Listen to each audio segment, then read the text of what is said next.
Around Dodge City and in the territory on west, there's just one way to handle the killers and the spoilers, and that's with a U.S. Marshal and the smell of Gunsmoke.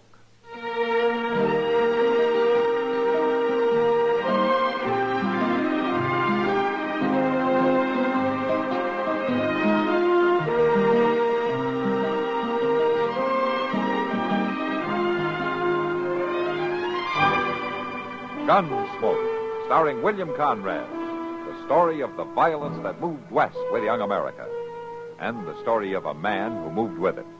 I'm that man, Matt Dillon, United States Marshal. The first man they look for and the last they want to meet. It's a chancy job, and it makes a man watchful and a little lonely.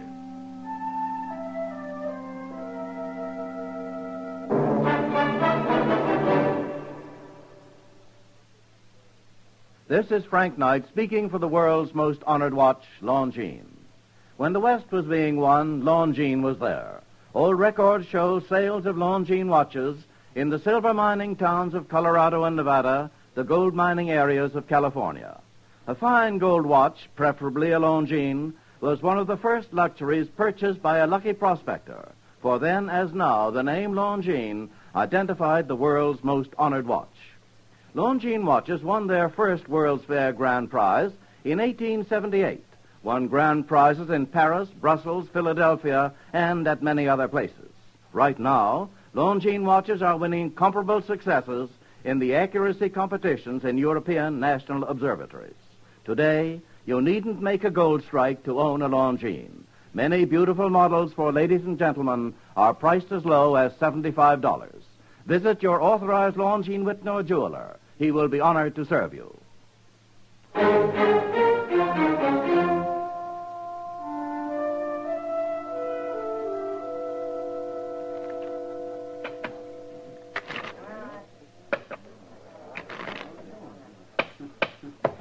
All right, cut the cards. There. All right, get it up, young fella. Get your money on the table. Look, mister, You're holding up that game. You want cards or don't you? Yes, I want them. Well, let's see your money. Well, there. Hey, what's that thing? It's a solid gold fob. Yeah, don't look like much to me. What do you think, Joe? Let me see it. I don't know, Stoll. Don't seem like a young drifter like him would have no gold. It's gold, all right. Why don't you ask somebody who knows? This ain't no assay office. Go on, kid. You get some money, we'll deal you a hand. Now, wait a minute. Ask her. Kitty? Well, she'd know. Ask her. I guess she'd know about gold, all right. Hey, Kitty, come here a minute, will you? Sure, Stoll. What's on your mind? Hey, look at this thing, will you, Kitty? It's a watch fob. Yeah, but, is it gold? Feels like gold to me. Who says it isn't? What'd I tell you? Shut up. The kid wants to use it for a poker stick, Kitty. Just wanted to be sure it was worth something. Well, it's probably worth too much to be lost in a poker game. There, I told you. Come on, Stoll. Deal up the cards. Yeah, I'm gonna. I'm beginning to feel lucky all at once.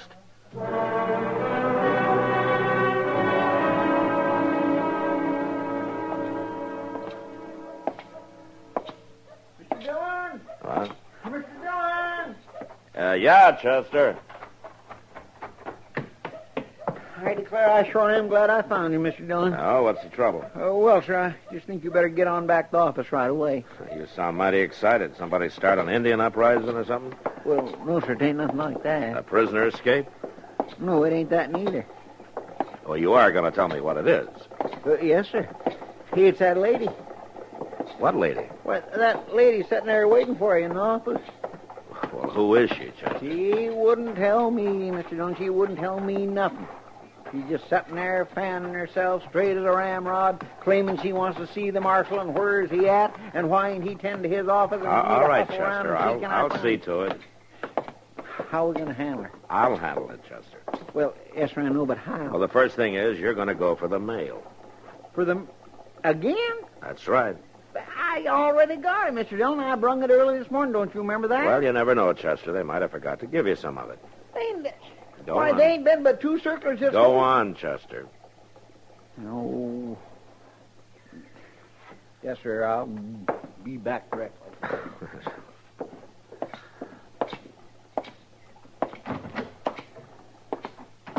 Good morning, ma'am. Yes, are you the marshal? Yes, ma'am. Matt Dillon. What can I do for you? Well, for one thing, young man, you can be here when you're needed. I do not think this is the proper way to run a United States Marshal's office, even in this forsaken country. Well, even United States Marshals have to eat sometimes, ma'am. That's so. Yes, now, do you know who I am? No, ma'am, I don't. Is there any reason why I should? Most people do. I am Mrs. Junius Chamberlain. My husband was the late Senator Chamberlain. Well, I'm glad to meet you, Miss Chamberlain. I require your assistance. Oh, how's that? I have come to Dodge City in search of my grandson. I want you to find him. Well, maybe you better tell me a little more about it, Miss Chamberlain. Has he done anything? Done anything? What do you mean, has he done anything? I mean, is he wanted? Why, of course he's wanted. That's what I'm telling you. I want him to come home and forget this nonsense about the West. He is wanted back at Yale College, where he belongs. Oh, I guess we're talking about different things, ma'am. What I want to know is, has he broken the law? Certainly not. Chamberlains don't break the law, Marshal Dillon. And Junius is a Chamberlain. Junius Chamberlain III. I don't think you need a U.S. Marshal, ma'am. What do you mean? Well, if your grandson hasn't broken the law... You often find people, do you not?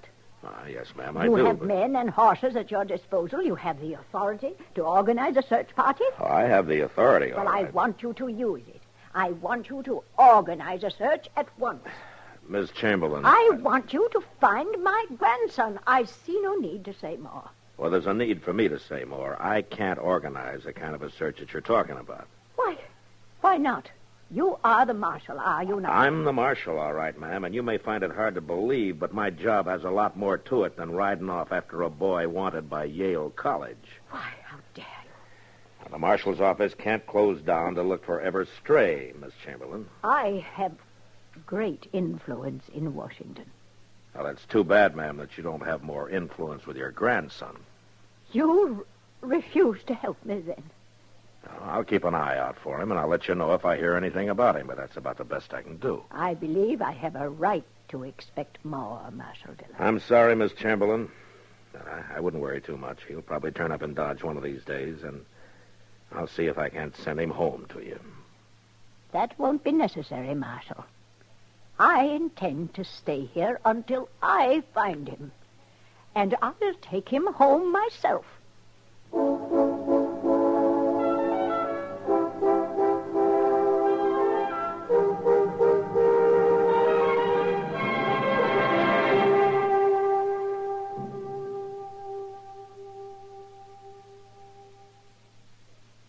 Sociable, up-to-date, debonair. What's this, a new word game? No, I'm just mentioning the qualities that people admire in other people. Oh, I see. If you're sociable, up-to-date, and what was that other word, debonair? Yes, debonair. But listen to it this way.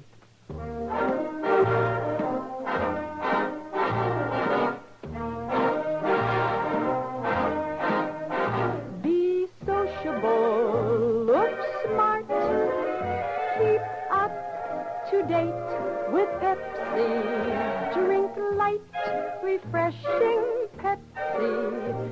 Stay young and fair and debonair. Be sociable, have a Pepsi. Notice how many of your friends are serving Pepsi-Cola these days. It's the up-to-date refreshment. Be sociable, serve Pepsi.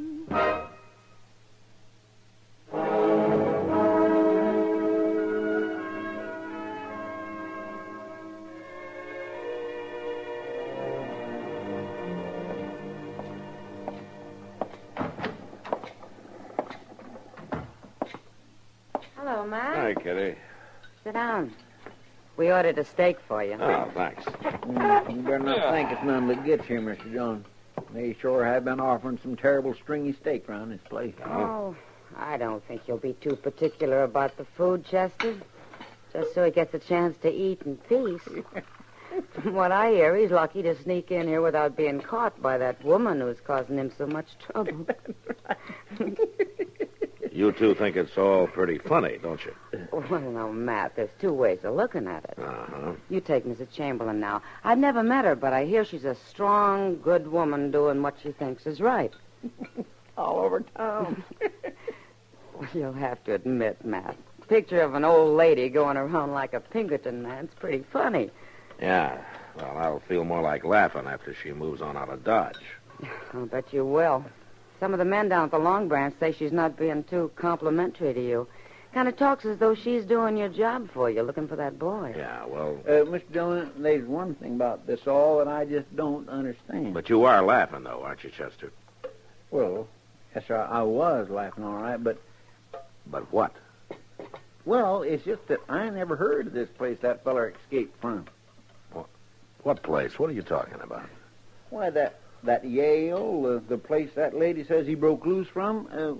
What is that place, Mr. Dillon? Some kind of a stockade or such like? Well, it'd seem like a stockade to you, Chester. Now, will you go ahead and eat and let Miss Chamberlain do the worrying about Yale?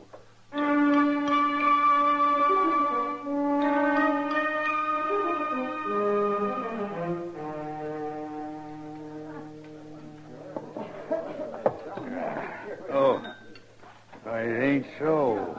What ain't so? Turn around and look. I swear there was an old lady over there standing in the doorway, big as life. Yeah. Good glory. She's coming on like a stern wheeler. Man, just ain't safe nowheres no more. Barkeep? Oh, Barkeep, Yes, ma'am. do you own this establishment? Well, not exactly, ma'am. That is, Then I wonder if you'd be good enough to summon the proprietor. Well, you see, ma'am, Is he not here? well, I tell you... Never mind, Sam. I'll take care of him. All right, Miss Kitty. My name's Kitty Russell. What can I do for you? I was asking for the proprietor. I wasn't expecting you. Well, I wasn't exactly expecting you either, but I'm the proprietor. Oh, isn't that odd? Not especially. You're very direct, aren't you? I have to be. Yes, well, I like directness. I'll come to the point. I am Mrs. Junior's Chamberlain. I've heard of you, Mrs. Chamberlain. Yes. Miss Russell, I am looking for my grandson. I heard about that, too. I can get no official help from your marshal, so I've had to undertake the task myself. The marshal says his office cannot cope with problems of this nature. Now, Miss Russell, I would appreciate it if you would take this description of my grandson. His name is Junius Chamberlain III. That much I know. I would appreciate it very much if you would keep your eyes open, Miss Russell. I'd like you to let me know if the boy comes into your establishment. Well, eyes open or not, Mrs. Chamberlain, I very well might not see him. You'd see him. Junius is a gentleman. I'll be staying at the Dodge House. Good day, Miss Russell. Good day.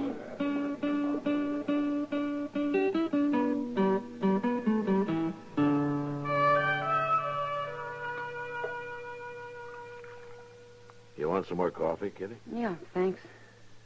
Well, go on. What did she say then? Well, nothing.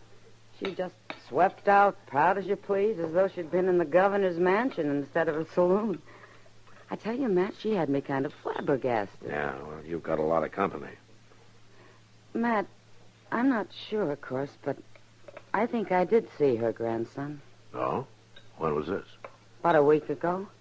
Well, did he tell you his name? No, he didn't, Matt, and that's why I didn't say anything to the woman about it. Anyway, I don't know where the boy is now. Well, what makes you think it was young Chamberlain?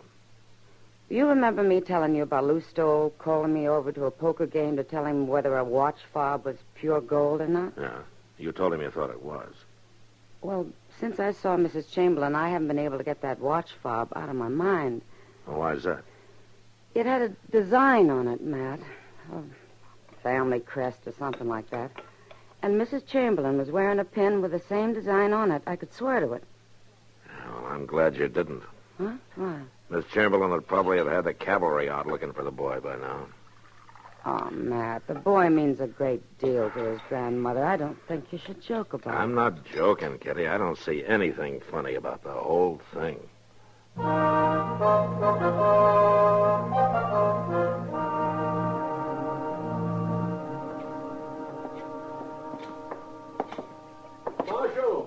Marshal Dillon. I don't know what in the world got into Mr. Botkin. I don't know, but he seems mighty upset about something. Yeah, maybe his bank got robbed or something. Marshal, you've got to come quick. What is it, Mr. Barkin? What's wrong? I just got robbed is what's wrong. What? One of the men got hit. He's lying there in the street. Come on, Chester. Who shot him? I did. I had to shoot him. There were two of them. They were holding up the bank. Oh, where's the other one? He got away. Rode right out of town. All right, will you stand aside, please? Please, will you stand aside? Let me in, please. Will you let me in there? Looks like he's hurt bad, you know. Yeah. That's what happened now. Like I say, there were two of them. Came into the bank. Guns drawn. Demanded the money. I shot at them. I don't think I hit the other one. You sure didn't miss this one. I mean, he's dead? No, not yet. You know who he is? No, Marshal. I never saw him before. You recognize him, Chester? No, sir, I don't. There's one peculiar thing, though, Mr. Dillon. Oh, what's that? Now, look at there. Hanging from his gun belt. Huh? Oh, yeah. I've never seen no gunman wearing a watch fob there before, have you? He may not be an ordinary gunman, Chester. Come on, let's get him up to dock.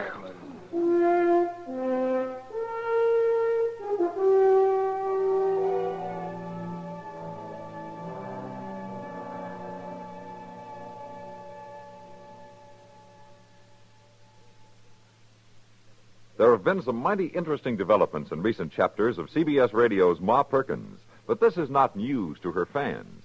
The story of Rushville Center's favorite citizen, her relatives and friends, has captured the attention of listeners across the nation for many years. For millions of listeners each Monday through Friday, the daytime hours bring no less than 7 absorbing true-to-life dramas, including the story of Ma Perkins on CBS Radio. Besides Ma, you can enjoy such longtime favorites as The Romance of Helen Trent, Young Dr. Malone, The Right to Happiness, The Couple Next Door, Whispering Streets, and The Second Mrs. Burton. There are good habits and bad, but one that recommends itself highly is that of listening while you work. Listening to this winning 7 combination for daytime drama each Monday through Friday. Work won't evaporate like magic, but it will go along at a higher momentum when keeping company with CBS Radio's winning 7 combination of entertaining serial dramas. Exclusively yours on this station in your area.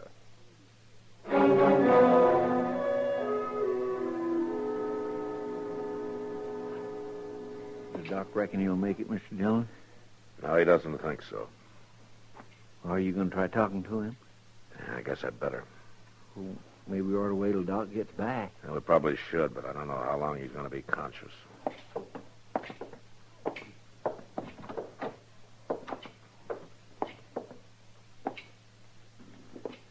Chamberlain?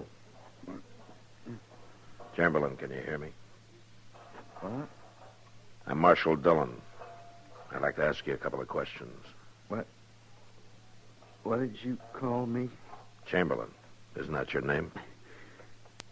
I ain't got nothing to do with that name, Marshal. There's no need to hide anything now. I may be dying, but I ain't afeared. Anybody by the name of Chamberlain, he's afeared. He's yellow-livered. How did you get this watch fob? I won it off him. I won it fair, Marshal. And I wore it for luck. He'd run off and let me get shot. Some luck. You mean Chamberlain was with you in the bank? Yeah, he was with me. He wouldn't stand and fight. He ran. Just tell me one thing. Where did Chamberlain go? The old Boone place. That's where we hid out. You get him, Marshal. Get him from me. Yeah. I'll be getting him for a lot of people.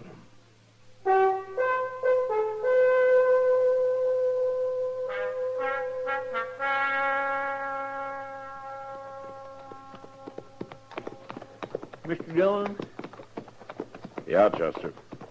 don't you think it's an awful mean day to go out hunting a man? They're all mean, Chester. Well, I know that, but if it was nice and cool and pretty... If it was nice and cool and pretty, you wouldn't want to be working at all. Now, will you quit complaining? Well, I ain't complaining. Well, I'm glad to hear that. I'm not in any frame of mind to listen to you. Hey, Mr. Dillon, ain't it kind of funny that nobody ain't found out who that dead gunman is yet? Well, he was much more interested in telling me who he wasn't than who he was. No wonder why. He didn't want to be mistaken for a Chamberlain. Now, there's the Boone place. Come on. We'll ride right up to the house, Chester. You cover me as I go in. I don't think there's going to be any trouble. All right, sir.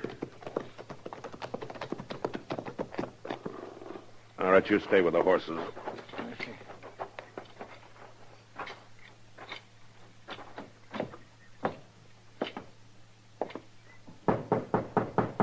Chamberlain. It's Matt Dillon. Come on out. Come on out. Or I'll come in after you right now. Don't shoot, Marshal. Don't shoot. All right, come on out then.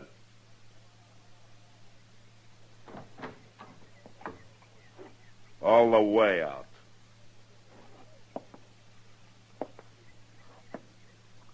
I don't know what you want me for, Marshal. Where's your gun? I don't wear a gun, Marshal. You were wearing one in the bank this morning. But I didn't use it, Marshal. I didn't use it. I didn't steal anything. I didn't hurt anybody. I just rode right out of town. Now you can ride right back in again. But you haven't any right to do this to me, Marshal. I didn't do anything. That's just what your partner said. Now, come on, Chamberlain. Get on your horse.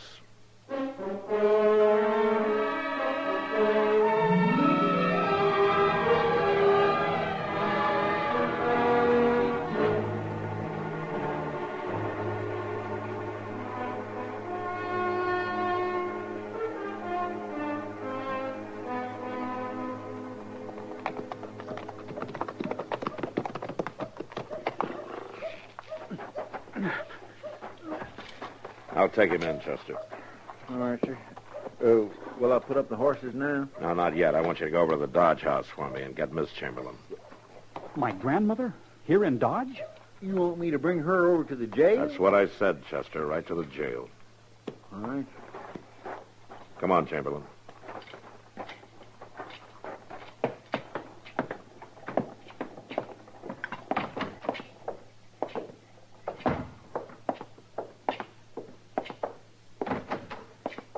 My grandmother's a determined woman. She has a lot of influence in Washington. All right, get in there. My grandmother has great family pride, Marshal. She won't take kindly to my being in jail. I'm kind of ashamed to have you here myself. Mr. Dillon? Yeah, Chester. She must have saw us ride up, Mr. Dillon. She was halfway across the street. Where is my grandson? He's in the cell here, Miss Chamberlain. I want to talk to him. All right, ma'am. I told him you wouldn't let me stay in jail. Well, Junius, I must say I would rather have found you in different surroundings. I know. It's the way they do things out here. Back home, they would never have locked up a Chamberlain. I hope not, Junius. Well, go ahead, Grandmother. Tell him about us. I want to know some things about you, Junius. We can talk later. Get him to let me out first. Is it true, Junius, that you participated in the holdup of the bank this morning? I didn't do anything, Grandmother. I swear it. Were you there? Well, yes, I was there, but I didn't do anything. I didn't take anything. I didn't shoot anybody. But you threatened to. It was just a prank. Nothing more than a prank. And when there was trouble, you turned and ran. Why, of course I ran. I didn't want to get involved. And you left your partner in crime to bleed and die alone. But I was thinking of the family. I was thinking of the Chamberlain name. The Chamberlain name has never been worn by cowards, Junius.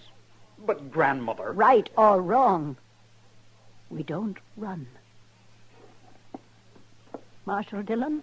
Yes, ma'am. Could your man help me back to the hotel? I'm a little tired. I'll go with you, Miss Chamberlain. You can't leave me here. You've got to help me. I can't help you, Junius. I pray it's not too late for you to help yourself. Marshal Dillon? Right away, ma'am. Here, take my arm.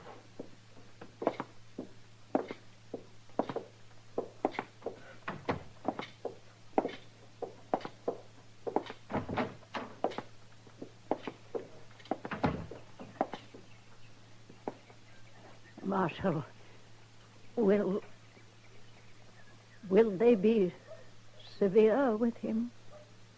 Well, he'll have a sentence to serve, ma'am.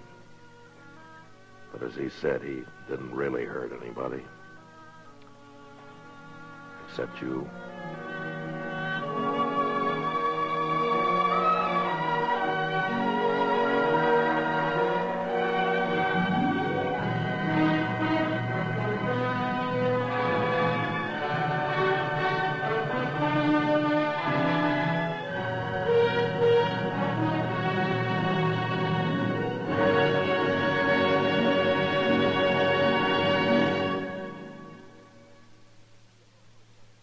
Cerebral palsy isn't inherited. It isn't contagious. What makes this cruel handicap unlike anything else is that no two cases of palsy are ever alike.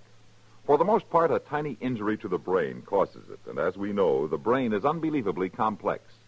There's every reason to believe that a cure for cerebral palsy will be found, but it will take time spent in research. You can shorten this time by contributing your support to a concentrated medical research program. Somewhere in America, cerebral palsy strikes some child every 53 minutes every day of the year. It can happen in any family to anyone. United Cerebral Palsy is fighting this relentless 53-minute timetable, but this fight needs your help. Won't you join the 53-minute march on cerebral palsy? Mail your contribution today.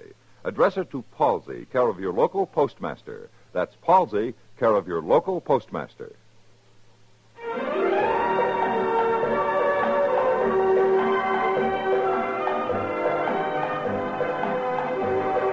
Gunsmoke, produced and directed by Norman Macdonald, stars William Conrad as Matt Dillon, U.S. Marshal.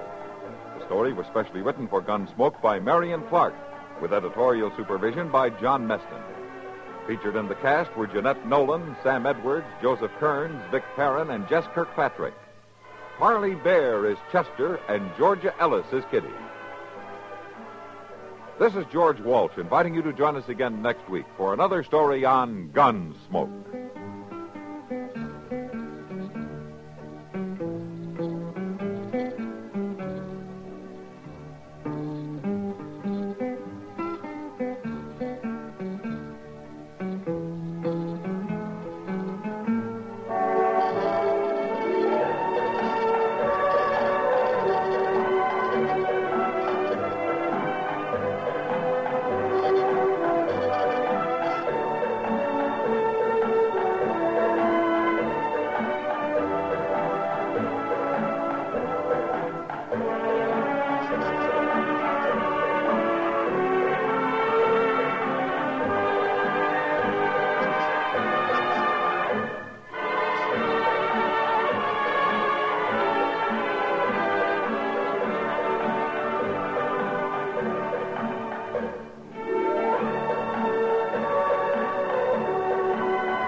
around Dodge City and in the territory on West, there's just one way to handle the killers and the spoilers, and that's with a U.S. Marshal and the smell of Gunsmoke.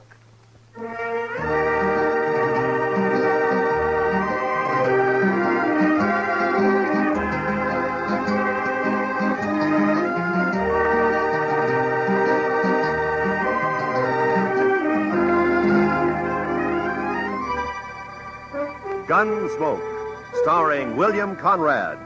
The story of the violence that moved west with young America. The story of a man who moved with it. Matt Dillon, United States Marshal.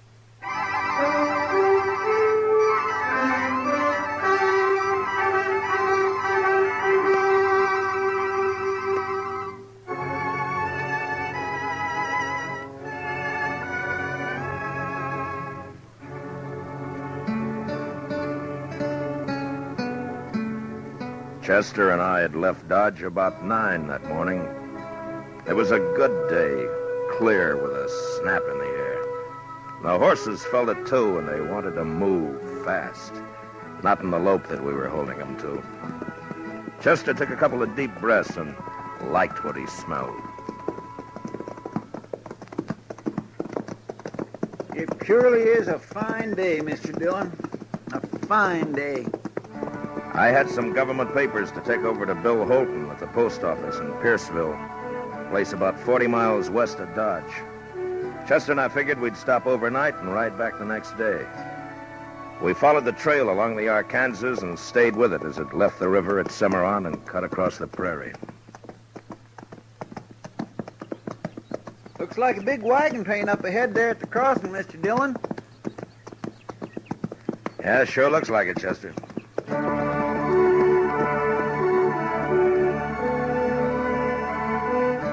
Chester was right.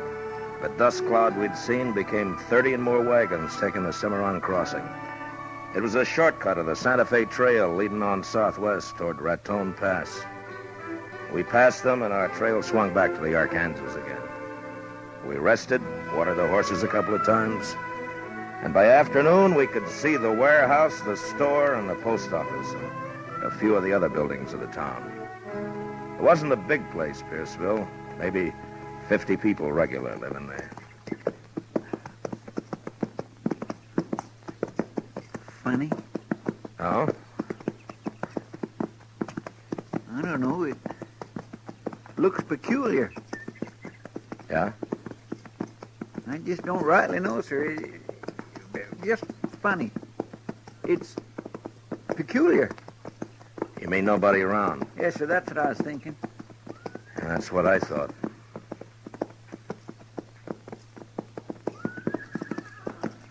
Mr. Dillon, what do you figure them horses are doing down there? It ain't right they should wander around like that without it. Mr. Dillon, they got their saddles on, too.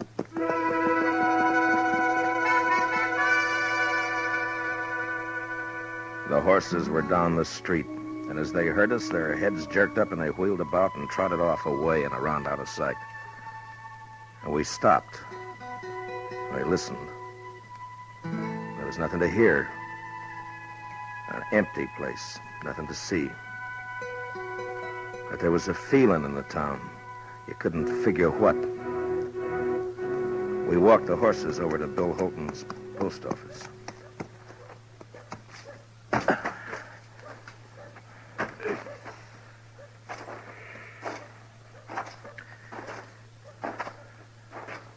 You think maybe everybody in town is sick, Mr. Dillon? No. Or maybe dead? No, couldn't be that. There's no crows nor buzzards.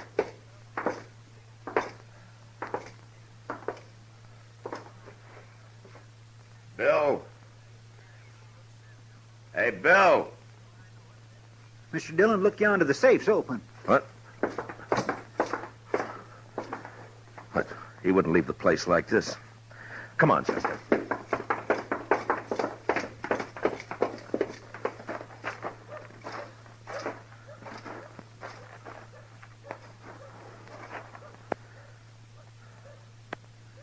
Sure is a funny thing, Mr. Dillon. I swear it gives me the willy-was. I never seen anything like it. Not a living soul in Hold the it, whole... Chester. Did you hear something? I'm not sure. Just wait a minute.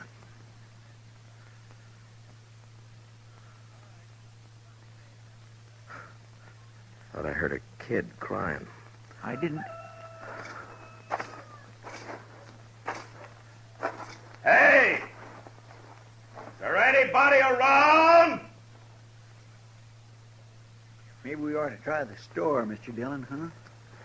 Yeah. All right, keep your eyes open, Chester. Yes, sir. We'll take a look in the saloon first.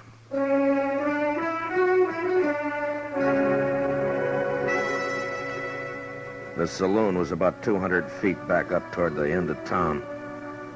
But we didn't get that far. They stepped out behind us as we passed the livery stable, and we never had a chance to draw. Get your hands up. High. And hold them there. We did, and I felt my guns lifted away. And then we got a look at what had crawled into Pierceville. There were 3 of them, and they were killers. Man gets to know the look in the eye of a killer. If you're lucky, you see it in time. Now, we weren't lucky that day. It's the law, Brill. Yeah. Where you from, mister? Dodge. Dodge. Hey, that's Dillon. No. It sure is. You Dillon? Marshal Dillon from Dodge? Yeah. Okay. You dirty... Shut up, you!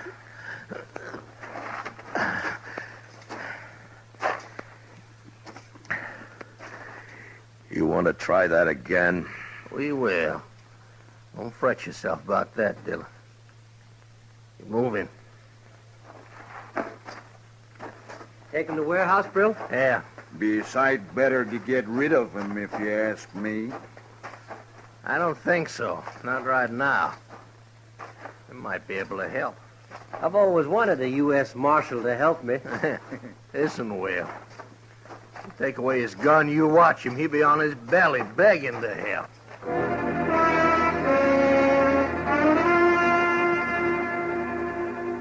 They took us to the warehouse, and we found out what had happened to the folks who lived in Pierceville. They were all in there. The kids, the 6-month-old baby, the women, and the men. Inside, there were 6 more hard-faced men leaning against the wall near the door, their guns held lazily in their hands. They'd taken over the whole town, and for some reason, they were holding it. Shut up! Every one of you! Shut up! Lady, told you to keep that kid quiet. You want me to do it for you?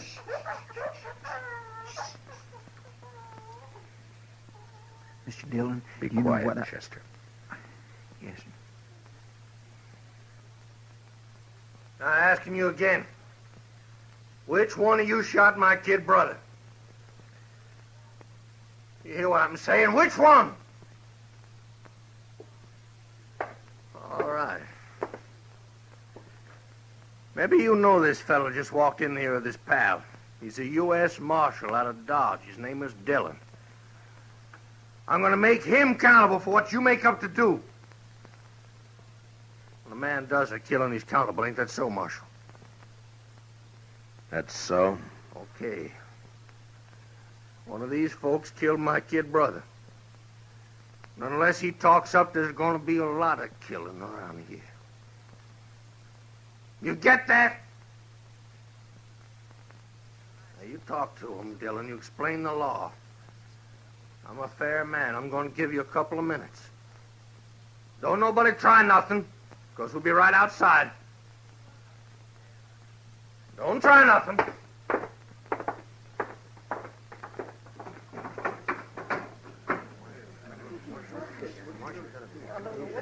Chester, there's Bill Holton over there. Come on. Help us, Marshal. Marshal, please. Hi, Matt. How are you, Bill? Could be worse, I guess.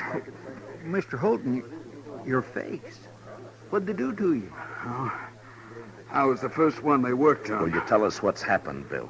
Well, they rode in early this morning. Whole outfit. I figured them for trouble when I saw them. Straight off, I knew. A couple of them held me, knocked me around. The others grabbed 3 women, kind of for hostage, I guess. Brill, he's the leader. He cleaned out the safe. What about the killing? 3 or 4 of our boys came up, saw what was happening, started in shooting, and these snakes hauled the women folk over to the post office door and kept them in front for shields. Your boys stopped shooting then? Yeah, sure. Dropped the guns where they stood. Brill's kid brother was already dead then. Brill kind of went crazy, swore he'd kill the women, burn the town. Then the outfit rounded up a couple more women, and after that, everybody else. None of us wanted to see the women hurt. I guess we gave up too easy. On account of his brother, huh? He calls it murder. You heard. They've kept you locked up in here ever since. Yeah. He says he'll take us out 2 at a time and shoot us if we don't tell. Do you know who it was? No.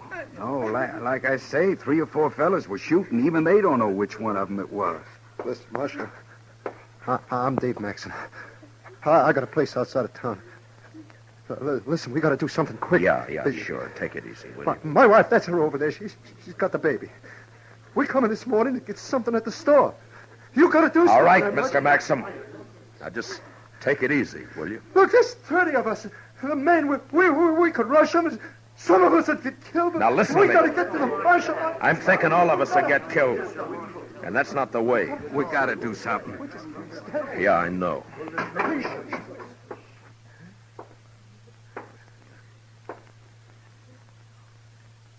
Okay, what's it gonna be?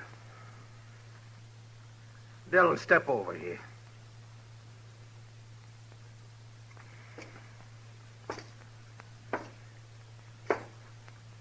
Well, what do you say?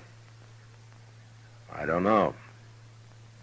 Seems to me you came here and broke the law. It's the chance your brother took when he got killed. That was murder. He was shot in the back. Maybe he got turned around looking for somebody to kill himself. It was murder. I ain't gonna stand here arguing with you, mister. Who did it? You think I'm bluffing? I tell you I ain't bluffing. If I have to wipe out this whole stinking town, I'm gonna do it. That doesn't get your brother back. You in the habit of killing women and kids? You shut up. Okay. Sanders, Carger, start with 2 of them. Take them outside. That fella. You. And him. No. Oh, no, not Dave. Oh, no, you can't. No, not Dave. No. Brill, you're crazy. You do this and they won't even hang you. You'll be torn to pieces. You won't be around to see it. All right, go on, get him outside. Well, anybody got anything to say? Anybody gonna say who killed my brother? I'll tell you something, you yellow, gutless coyote! Yellow, gutless,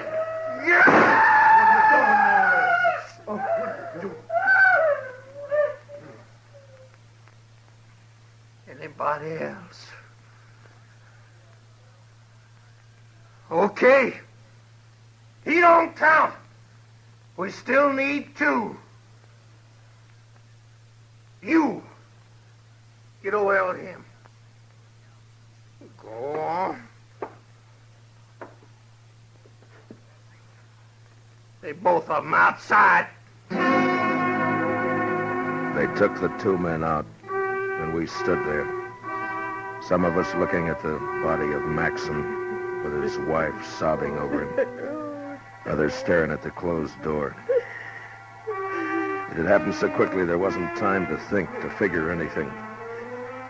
And there wasn't any way to shut out the sound of what happened outside. Oh, no. I gotta do something. No, Bill, don't.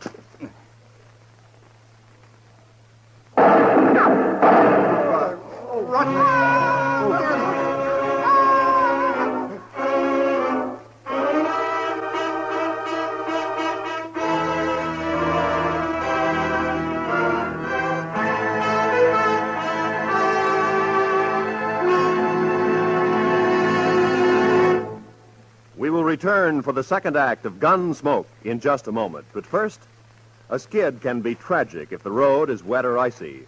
A faulty windshield wiper that's a nuisance in a shower can be your nemesis in a snowstorm.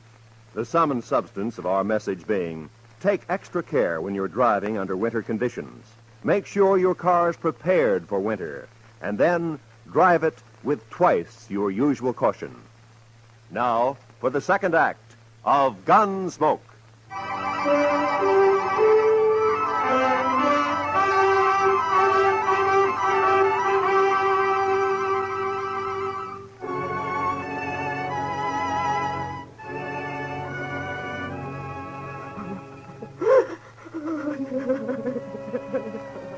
Except for Maxon's wife and another woman whose husband had died, there was a quiet now in the warehouse. The killers didn't come back in again. Maybe for what they'd done, they didn't have the nerve right then. Takes nerve to look at the faces of the ones who are left. I found out that there'd been 12 of them who'd ridden in. Now with the one who was gone, there were 11. I talked to the boys who had done the shooting at the gang. 2 of them were willing to give up, but 2 others weren't, and I didn't blame them. We waited, Chester, Bill Holton, and me in a corner trying to make a plan. An hour went by. An early evening chill found its way into the warehouse. I think they'll do it again. 2 more of us. Not for a while, maybe. That kind will get liquored up first. It makes them brave.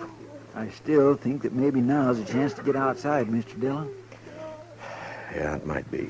What scares me, though, is they'll start with the women and kids. Yeah. There's always a chance somebody will ride in, maybe see what's happening and send for help. Like us, huh? Mm-mm. Besides, it'll take too long. Mr. Dillon, let me try it. I don't want to hear no more of these women doing that. Just let me think, Chester. They're coming back. All right. Come on, quick. There's 2 of them. You can see through the crack. Yeah. It's the ones that got our guns. Brill isn't with them. Chester, get on the other side of the door. Yes, sir. You, Mister, and Bill, behind me. Okay, right.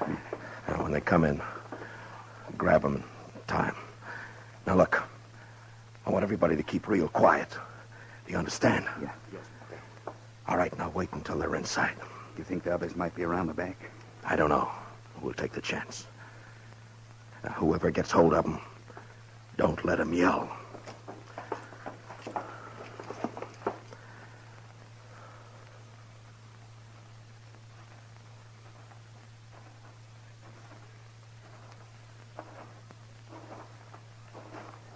Hey, let me have a drink, will you? Here. What do you think? What? In there. How should I know? Well, we shouldn't hang around too long. I figure we ought to start riding. Well, you know Brill. It was the kid. He thought a lot of them. Yeah. Hey, there's one woman in there, though. Did you see her? Tall one? No, with the old man, the pretty one, the little. Oh, yeah. Yeah. Maybe we get her out here and the others will talk.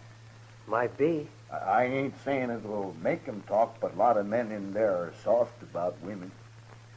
What about Brill? Nah, he don't care. He wants to find out who killed the kid. Maybe we can get him to talk. Sure. Might be fun.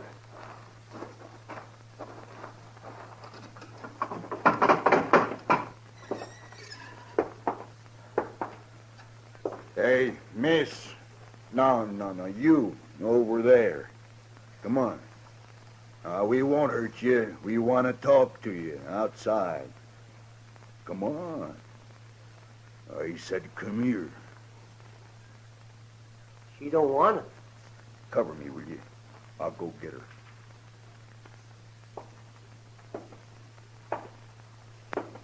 All right, now.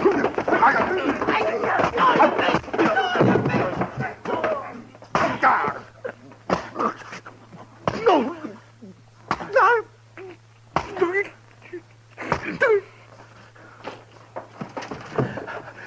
All right. Get the door closed. Mine only had but one gun, Mr. Dillon. Well, this one's got two. All right, which one of you here can handle a gun right? Frank's the best here. Donnelly? Yes, sir? Here. We'll split up the cartridges. Chester, get over by the crack there and keep a lookout. Yes, sir. One of the kids found an axe behind those empty crates, mate. Good. See if you can find anything else. Yeah, mate. Well, it's 3 of us now. 9 of them with guns. Yeah, except that we know that and they don't. Donnelly, you're going to have to stay here. Chester and I'll try to get some more guns. Now, you got a good chance to knock out a couple more of them if they come in. Shoot to kill them, you understand? I understand. Wait a minute, Matt. I'm coming with you. No. Listen, I used to throw an axe pretty good. I get close enough to one of them boys, I can split him. I'm coming with you. It's our only chance. You start shooting and the whole bunch will be on your neck. This is quieter.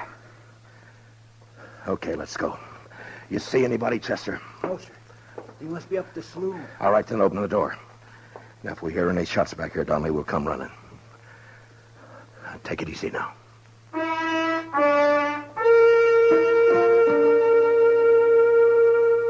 We got outside and made a run over to some dugouts. Up the street, we could hear the killers still drinking their courage back. If it had just been the 3 of us against them, we might have taken a chance, but with the women and kids in the warehouse, we couldn't do that. We'd have to pick them off if we could, one by one. And the first shot we fired, there was going to be trouble. Out to the left of the warehouse in the evening shade, I saw the bodies of the 2 men they'd shot down. A dog was moving around, whimpering. A couple of minutes went by, and then we started around the back and made our way up behind the saloon. If we get in by the back door, Mr. Dillon, you think we could surprise them? We can't take the chance, Chester.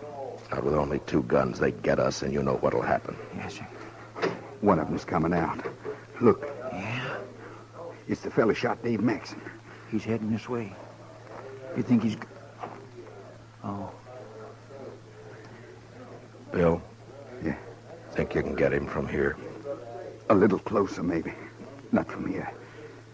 He's got 2 guns on him. We need them. Stay in line with the post. We'll cover you. Okay. I saw Holton's big fist tighten around the axe handle. He moved out and down the alley in line with the post. The killer never looked up. He just stood there, head down, swaying a bit. Then Holton stopped. His arm raised up and back. And the axe caught a gleam of light and must have thrown it into the killer's eye. He had just time to look up and see the thing before it caught him square.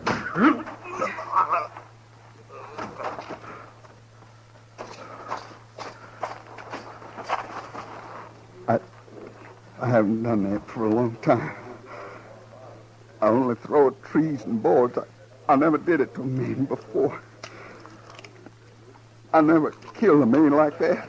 Chester, get the other gun. Yes, sir. All right, here. Here, Bill, take this. All right, we got 4 now. That ought to fix us. Now, look, I don't like what we're going to do, but it's the safest way. We go in there shooting, get them fast. In the leg, anywhere. Try not to kill, but don't give them a chance to shoot back. Yes, sir. Sure, man. You okay, Bill? You want to wait a minute? I'm okay. I'm telling you, I ain't leaving until the man killed my brother gets it the same way. No, sir. Drink up, we'll go on back now and see if they change their mind. It's all right with me. Thinking Marshal Dillon out this time. And that deputy. Too many marshals around this country anyway. Sure.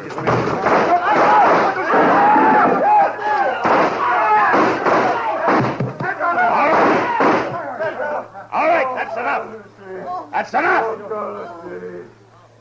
Keep your hands where they are, Brill. All right, Chester, take their guns. Yes, sir.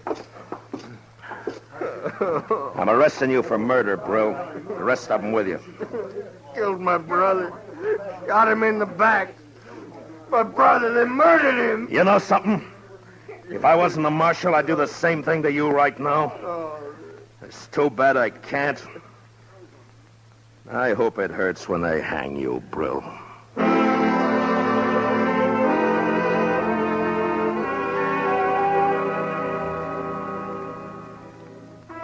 And it was over. And I got the feeling like it had never happened, that there hadn't been time for it to happen.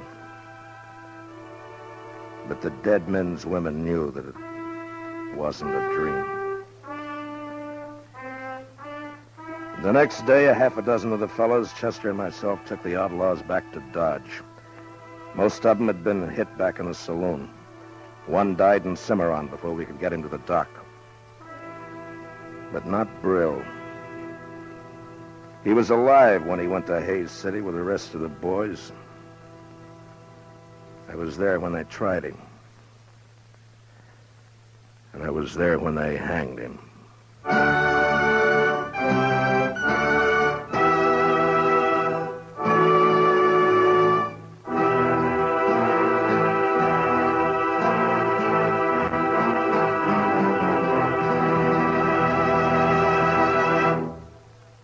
Gunsmoke, under the direction of Norman MacDonald, stars William Conrad as Matt Dillon, U.S. Marshal.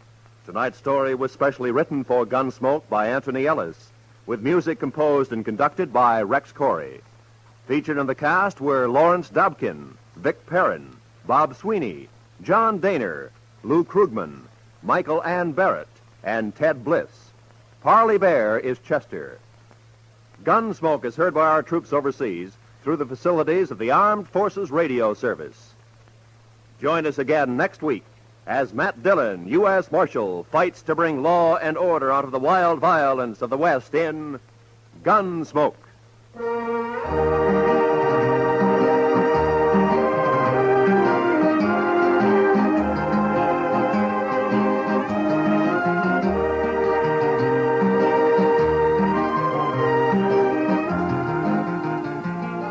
Tomorrow night, CBS Radio raises the curtain on a new dramatic treat, The Theater of Stars, on the network that brings you Lionel Barrymore's Sunday Night Playhouse and thrilling stories of escape. Tomorrow night, for the premiere performance over most of these same CBS radio stations, hear lovely Joan Fontaine in The Guardsman. It's a sprightly, peppery adaptation of Franz Molnar's great French comedy, a romantic experience you will certainly enjoy. Remember, Theater of Stars, tomorrow night, premiere performance on CBS Radio. This is Roy Rowan speaking.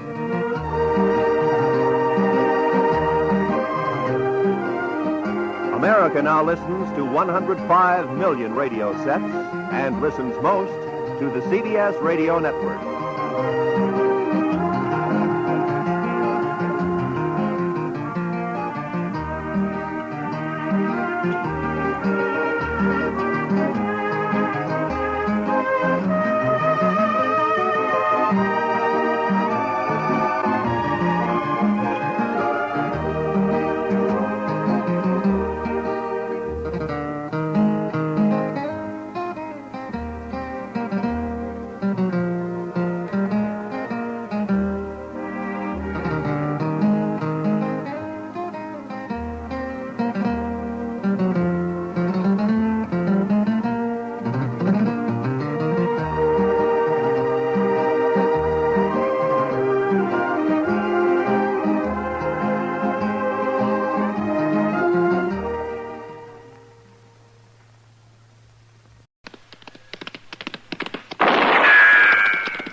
Gunsmoke. Brought to you by L&M Filters.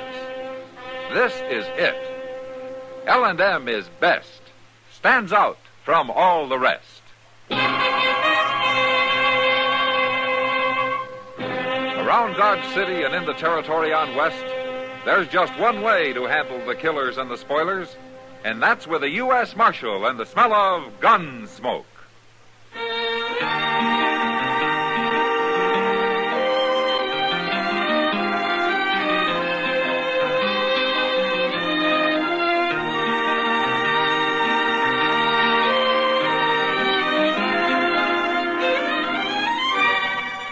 Gunsmoke, starring William Conrad.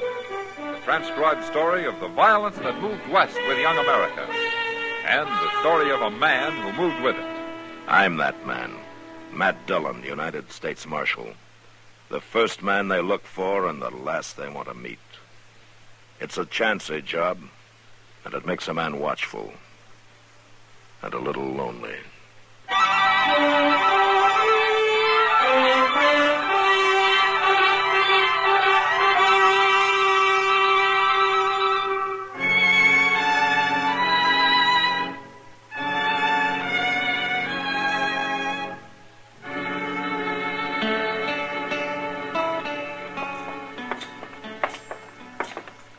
Well, the train's already in, Mr. Dillon. Ah, good. But I thought we was early. Well, now we won't have to wait so long for the mail to be sorted, Chester. Hey, ain't that Miss Kitty? Oh, where? Over yonder, talking to that big fella. That looks like Hank Grote. Oh, now, what would she be doing with a man like him? He ain't fit for a hog pen. You go get the mail, Chester. All right, sir.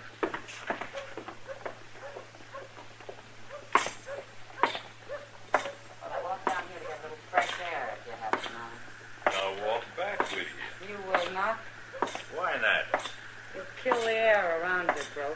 I'd suffocate. Well, now, you can't talk to me that Take way. your hand off her. What? Oh. What are you nosing in for, Marshal? You're lucky he is. I was about to jab this parasol in your eye. That'd be just like one of your kind. Get out of here, Grote.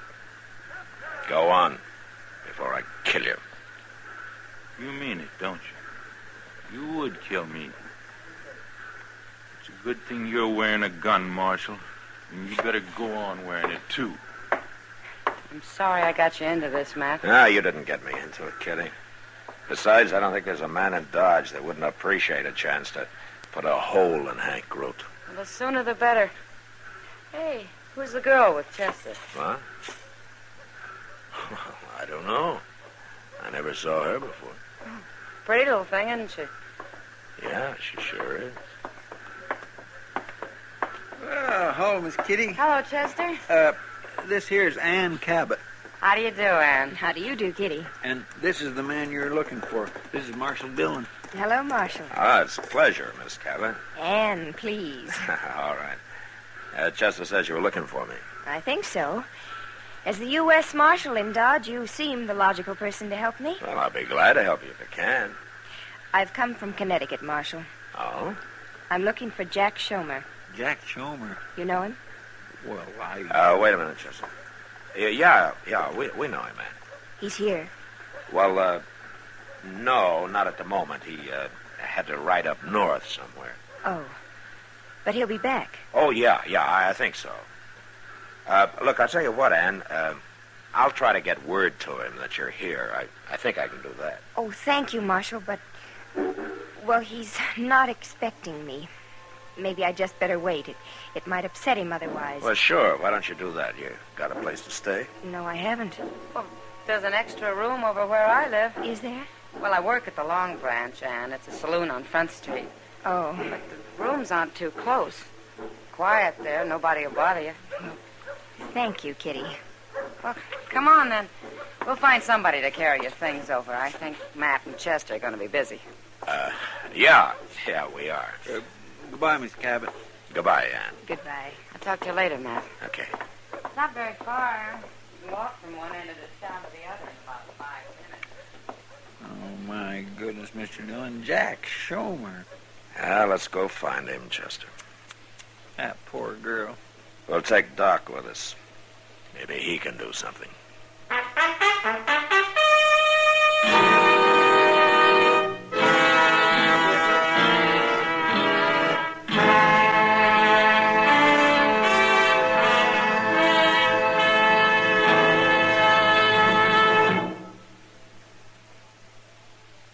This is it, L&M filters. It stands out from all the rest.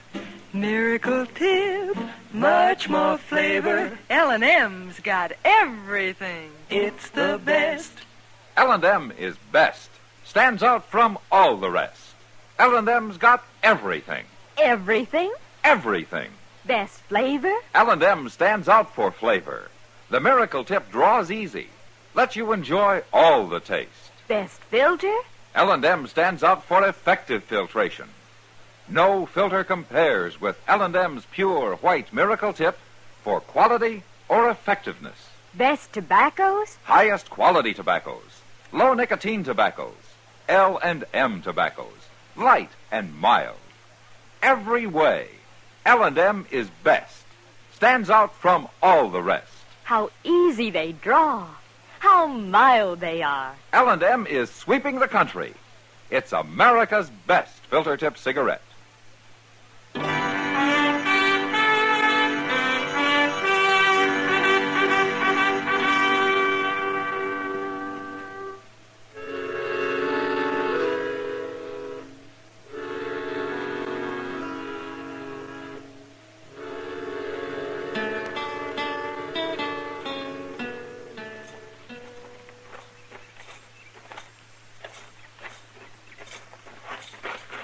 That is the meanest-looking shack I ever saw, Matt. I don't know how even a man like Jack Schomer can live in that. Well, he doesn't care much how he lives, Doc. Well, at least he's got water handy. What with the whole Arkansas River running right past his door. What would Schomer use water for, Chester?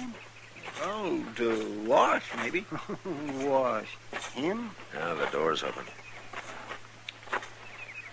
Schomer. Hey, Schomer. It's Marshal Dillon. What are you doing here, Marshal? Yeah. All right, let's go inside. Doc, Chester, I better get up. Now, you don't have to get up. Just sit back on the bed. Maybe. How are you feeling, Schomer? I got the shakes, Doc. Bad. Oh, well, we'll fix that. Well, what are you doing here? I don't understand. Don't worry about it, Schomer. We'll explain it to you when your head's clear. Yeah. Well, what do we do first, Doc? Take this jug of corn outside and smash it. Oh. Here you are, Chester. You can do No, that. what are you doing? No, never mind. It ain't very full. You can't do that. That's my liquor. I'm going to get a pot of coffee going, Matt. While I'm doing that, you and Chester take him down to the river. Down to the river? They're going to throw you in and let you soak a while, Schomer. No, I'll drown. Don't worry, Schomer. We'll put a rope on you. All right, come on. Let's get it done.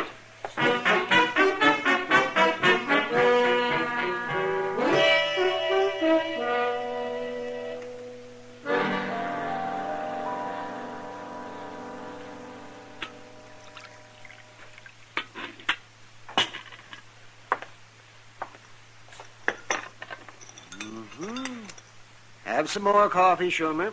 Oh, I've been drinking coffee all day long, Doc. I must have had a barrel of it. It's whiskey that comes in barrels, Schomer. Drink your coffee.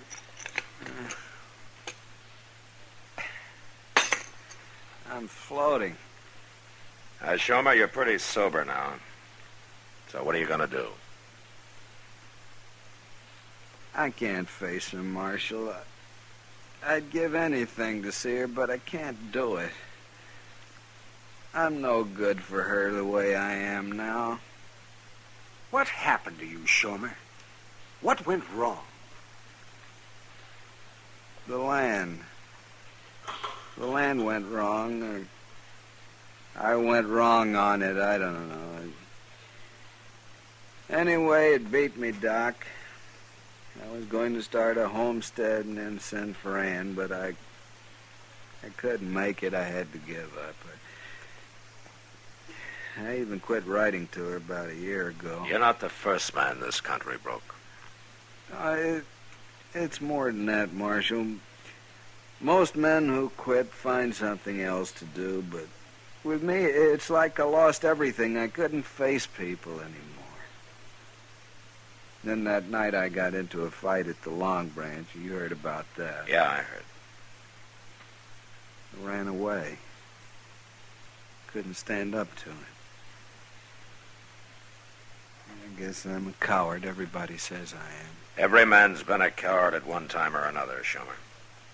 But it doesn't have to last. It's lasted with me. How could I face Ann knowing I'm a failure and a coward to boot? Well, you can prove you're not a coward just by going to see her. Try it. Women have a way of understanding these things. Well, I don't know, Doc. All right, Schumer. We'll tell her you're in the horse trading business. That's why you're out of town. But you'll have to tell her the truth. If you see her. I'm only half a man. Well, it's up to you. You think on it. But don't take too long.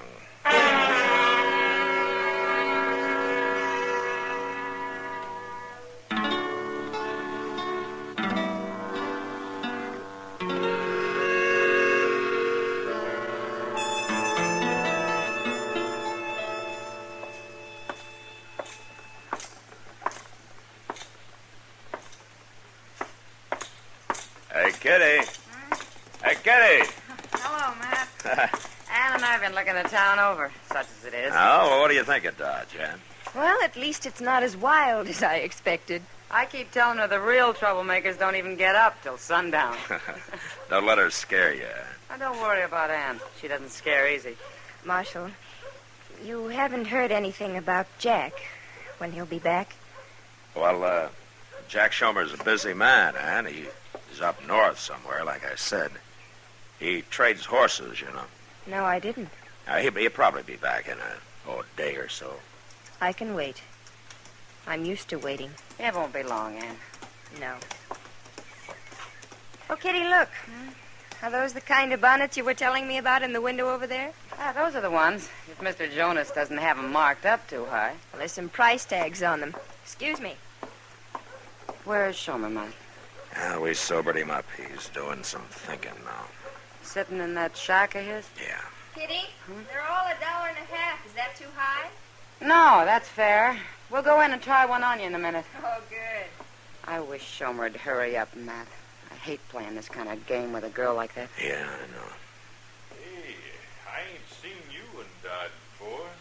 No, you haven't. Matt. My name's Hank Root, miss. What's yours? Stay here, Kitty. I'm not accustomed to meeting men this way, sir. Oh, now don't get like that. Grote. I ain't doing nothing, Marshal. I'm only talking to the lady. You leave the ladies alone, Grote. All of them. And if I have any more trouble with you, I'm going to run you out of Dodge for good.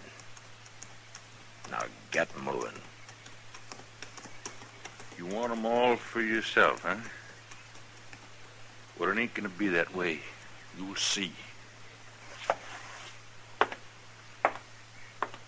Thank you, Marshal. I'm afraid they're not all gentlemen out here, Ann. When are you going to get around to shooting him, Matt? If I'm going to stay out here, I guess I'll have to learn to handle men like that. Well, you won't run into anybody worse than Hank Grote, Ann. No, and if he bothers you again, Ann, you let me know. Right away, huh? I certainly will, Marshal. Okay. Now you two go buy your bonnets, huh? Goodbye, Marshal. Goodbye, Matt. Goodbye.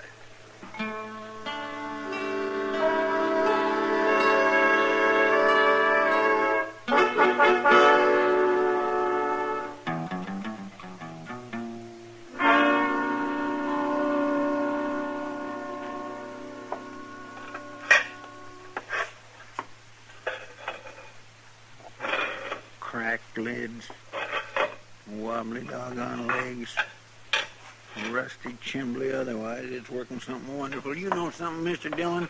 Oh, what, Chester? Next year, we're just going to have to find another stove. This one's about wore out.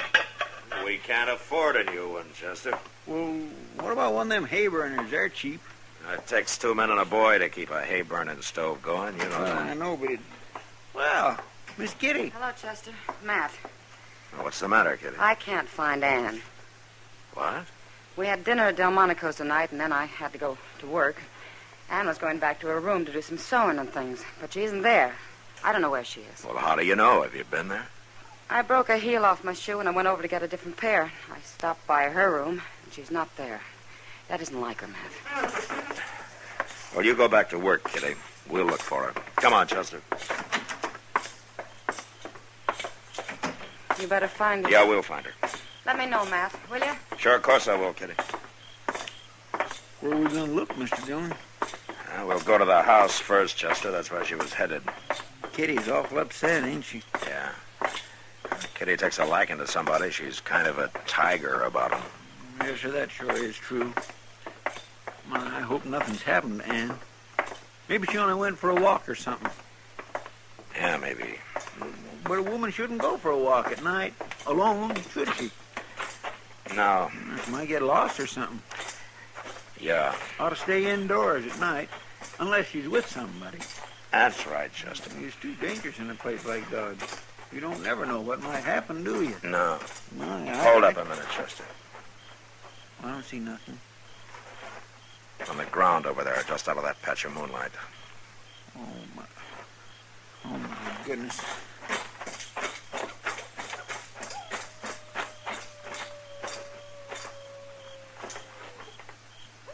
It's Ann Cabot. She's been hurt or something. Yeah. Ann. Hey, Ann. Yeah, she's unconscious, Chester. What happened to her? I don't know. I'm going to carry her up to Doc's. You go tell Kitty, huh? Yes, sir.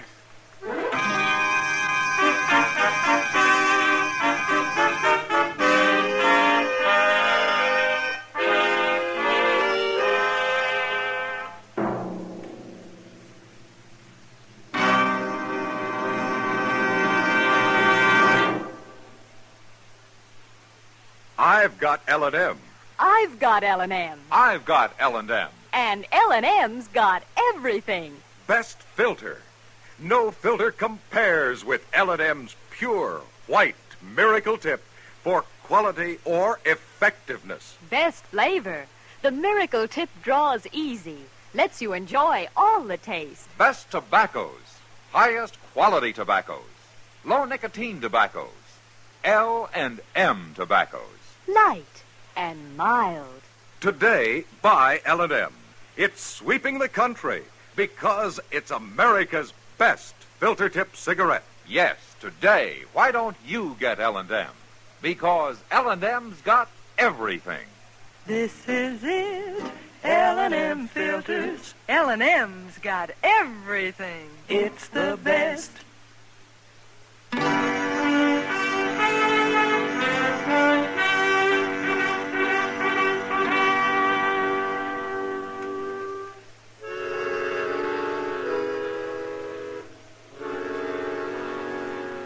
Ann was still unconscious when I got her up to Doc's. And she stayed that way. He examined her, but he couldn't find anything wrong. There wasn't a scratch on her. Her hair was mussed up some, but we figured that happened when she fell.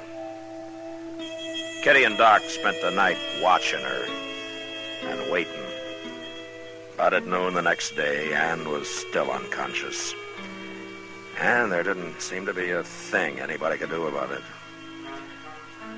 Chester and I stayed out of the way and did our waiting downstairs in the office.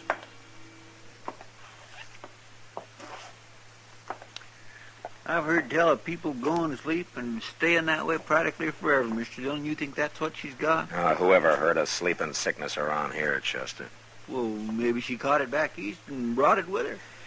Well, I don't know about back east. Marshal? Well, what do you know? Well, come on in.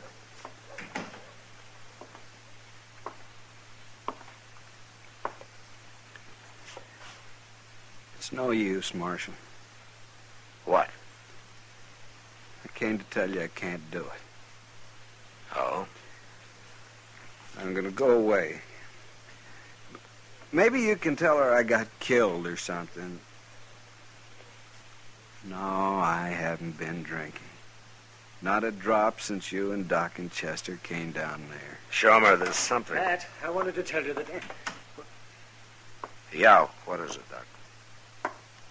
Well, Jack Shomer. Hello, Doc.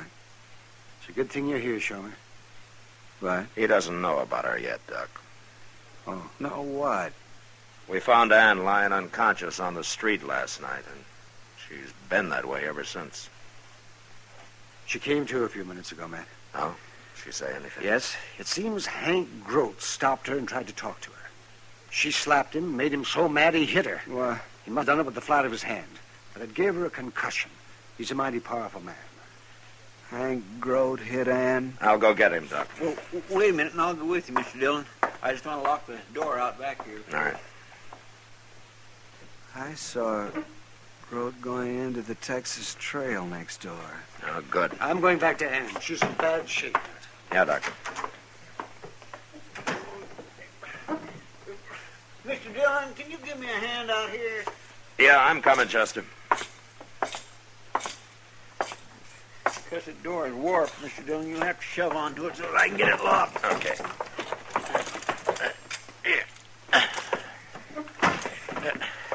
Yeah. There it is.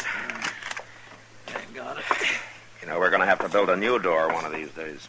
That one sure ain't much. Hey, where'd Shomer go? Well, I don't know. Mr. Dillon, my gun's gone. What? My 6 gun. It was on the cot here just a minute ago. Are you sure? Of course I'm sure. Shomer must have taken it. Him? What for? To go after Hank Grote with. Come on. You serious, Mr. Dillon? Well, it's a cinch Doc didn't take your gun.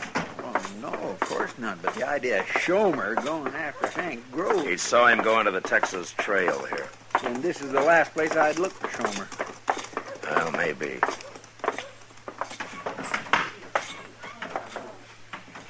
There he is. Talking to Grote over there at the bar. That gun in your belt don't scare me, Shomer. You're a coward. Everybody knows it. Maybe I've been a coward long enough. Wait a minute, Chester. I'm not carrying a gun. That proves you're a coward, Shomer. I'll get rid of the gun. I'll slide it down the bar. There. Now will you fight? You were a fool to do that. I'll kill you now. I'll kill you with my bare hands. Come on, I'm not afraid. All right, hold it. Now, you stay out of this, Marshal. It's my fight. Not anymore, Shomer. Grote's under arrest. He's my prisoner. What are you talking about? And are you coming, Grote? Yeah. I'm coming.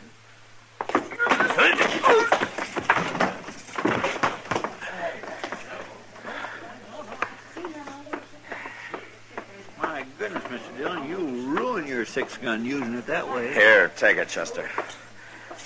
When Grote comes to, bring him to jail, huh? We'll be up to Doc's. I think Shomer's ready to talk to Ann now.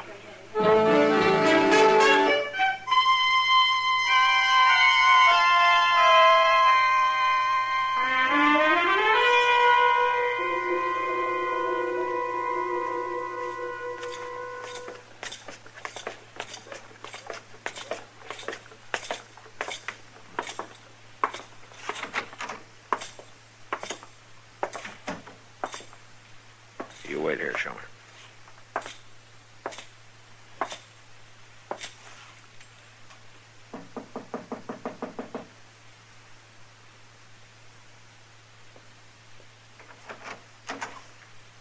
Oh. Hello, Matt. Shomer? Where's Ann, Doc?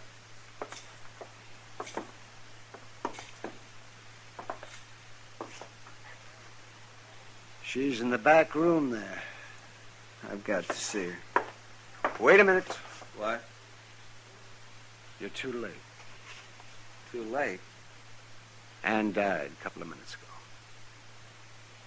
No. She asked about you. She wanted to see you. I think she knew something was wrong. We didn't fool her.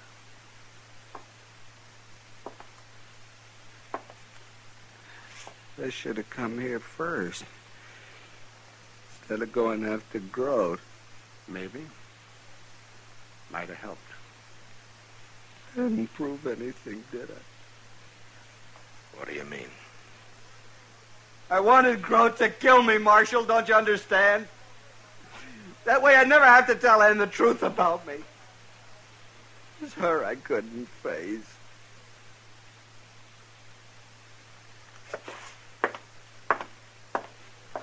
Where you going, Schomer? Where do you think, Doc? I'm going to get a drink.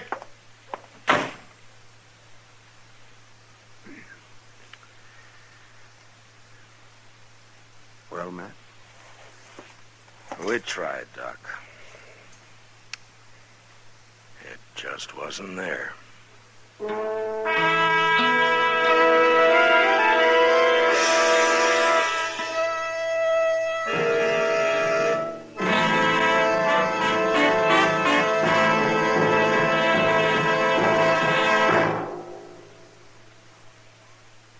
And now our star, William Conrad. Thank you, George.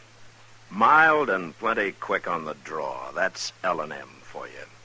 And the pure white miracle tip on the business end of every L&M filters out everything but the taste of the world's finest tobaccos. All you have to do is pick up a carton of L&Ms and you'll see what I mean. L&M stands out from all the rest.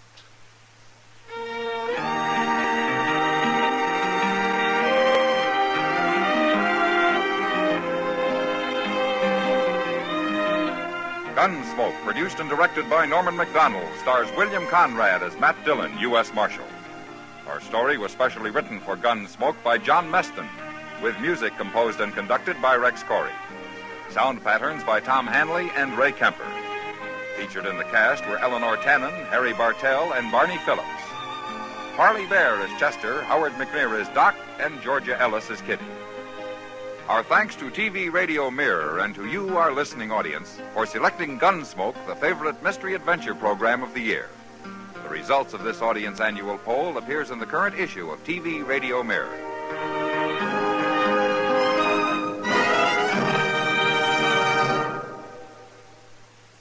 Stop! Start smoking with a smile, with Chesterfield, smiling all the while, with Chesterfield. Put a smile in your smoking, just give 'em a try. Light up a Chesterfield, they satisfy. Put a smile in your smoking. Buy Chesterfield. So smooth, so satisfying. Chesterfield.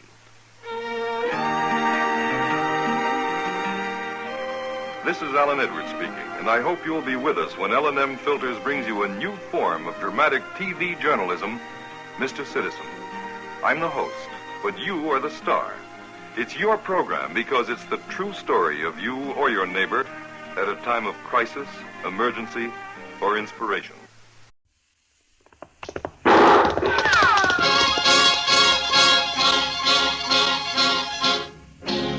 Around Dodge City and in the territory on West, there's just one way to handle the killers and the spoilers, and that's with a U.S. Marshal and the smell of Gunsmoke.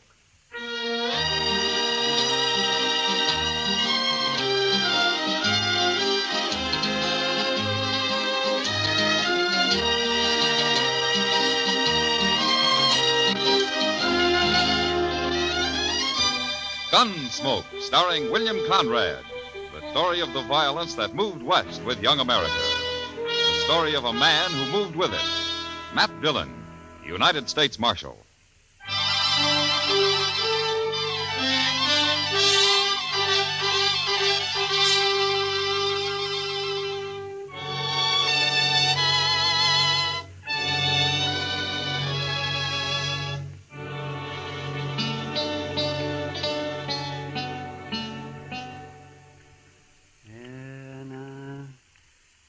Hold tight now, Matt. That's it. I've got it. Almost. Ah, there it is, yes. Well, a little piece of lead, just as we thought. You see? Well, it took you long enough, Doc. Now, don't you blame me. You should have come here before. People never do go to a doctor until the last minute. I've carried that lead in my leg for over a year, Doc, and never did bother me any. The only reason I came up here today is because you weren't busy and I didn't have anything else to do myself. Aren't you through yet? No, I'm not through yet. I'm looking for my needle. I've got to take a couple of stitches in it first. Oh, yes. And if you're talking like that just to get my fee down, you're wasting your time. You know, it's when I'm not busy that I'm poor, and I have to charge more. There, now, that ought to hold you fine. Not much of a wound. The lead worked right up next to the skin. I could have cut it out myself. Yeah, but you didn't. And it's going to cost you $5. $5? Well, you're the only patient I've had today. I got to make out somehow. Oh, hand me my pants, Doc. How is he, Doc? Oh, he'll live, Chester. Worse luck. Say, there's a fellow in the office downstairs who wants to see you, Mr. Dillon. Oh, who is it, Chester? He didn't say. All right. I'm ready. We'll finish our discussion at supper, if you like, Doc. Well, there's nothing to discuss, but I'll eat with you anyhow. Thanks. See you later.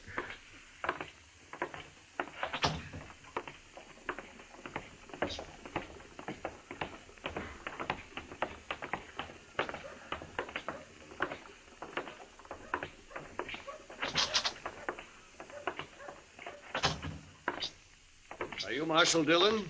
I am. My name's Parker.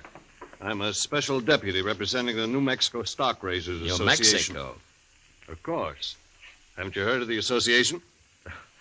Yeah, I've heard of it. I was just thinking you're a long way from home, aren't you? Perhaps. Marshal, I have a warrant here for the arrest of Dane Shaw. Dane Shaw. I never heard of that name around here. We'll let the marshal handle this if you don't mind. Oh, we will, huh? Well, now, you're pretty high and mighty for just a Easy, doggone... Chester, easy. Here's the warrant, Marshal. Who issued this, Mr. Parker? We had Judge Blent of Santa Fe issue it. You had him issue it? Well, no. What I mean is we, read it. Read it. Yeah. It's got the judge's name on it, and it's sealed. That looks okay to me. What makes you think this Dane Shaw's in Dodge? I didn't say I thought he was in Dodge. You're the one looking for help, mister, not me. It's a warrant, and you're a marshal. And we think Dane Shaw may be in or near Tascosa. Tascosa? That's a long ride from here, Mr. Parker. Isn't there someone closer than I am? No, I was told to deliver the warrant here. I see. Oh, what's this Shaw wanted for, anyway? Rustling, murder, banditry. All of that? He once rode with Billy the Kid. Does that explain it? Not quite, Mr. Parker. We hold those men equally responsible. Every one of them. We? The Stock Raisers Association. And others. Ah, I see. Now, you say Shaw once rode with the Kid. You mean he isn't still with him? Shaw left the gang just 2 years ago. Who told you he did? Pat Garrett. Pat Garrett? Well, if he said so, it's probably true. We've got to put a stop to that gang, Marshal. New Mexico is like an armed camp till we do. But Shaw isn't with the Kid anymore. He's of the same breed, and he'll be back, maybe with his own gang. Yeah, that's possible. In any case, the man's wanted, and you have the warrant. Why don't you come down to Tascosa with us, Mr. Parker? No, that's not my job. I'll wait right here in Dodge. Yeah, I thought so. Any idea what Dane Shaw looks like? 6 feet, black hair, about 180 pounds. That's not much help. Anything else? They say he has a knife scar across his ribs on the left side. Well, that's something. Where's he from? Who knows where any of those men come from? They all lie, anyway. Why, they say Billy the Kid claims to have been born in New York. Well, maybe he was. Oh, nonsense. How do you know? Well, I was born in New York, for one thing. And you couldn't both have come from the same town. I'd hate to think so, Marshal. All right, Mr. Parker, you keep nice and cozy here in Dodge, and we'll ride down to Tascosa for you. Now, Marshal, I don't think that's quite called for. Chester, go get our horses. Yes, sir, Mr. Dillon.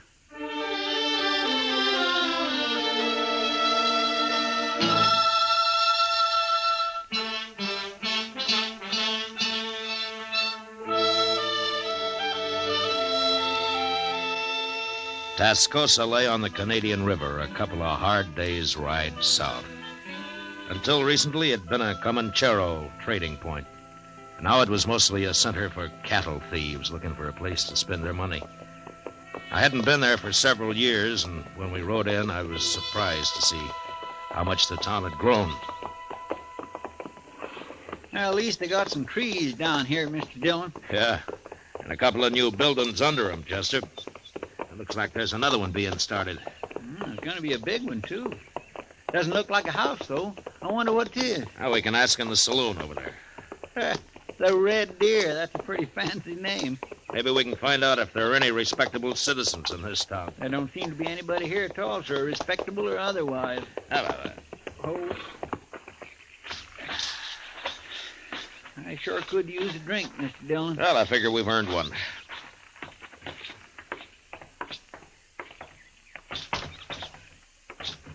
Gentlemen, what'll it be? Beer. Oh, Mr. Dillon. One beer, one whiskey. Right.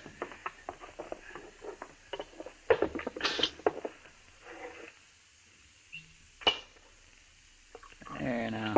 That's the best-looking thing I've seen yet in this town. Here's how. Tascosa's changed some. You been there before? Yeah, some time ago. What's the new building they're putting up? Oh, that's going to be a schoolhouse. A schoolhouse? In Tascosa? Yes, a few men have moved into town with their families. Kids need a school, so it was Nat, of course, got it organized. Nat? Nat Temple. He owns the Red Deer here. Oh, I see. He must be sort of the leading citizen here, then, huh? In most ways, I suppose he is. Mm-hmm. I'd like to talk to him. Where is he? Out back, building a fence. Door's right there. Oh, thanks. There's your money. See you later. Sure.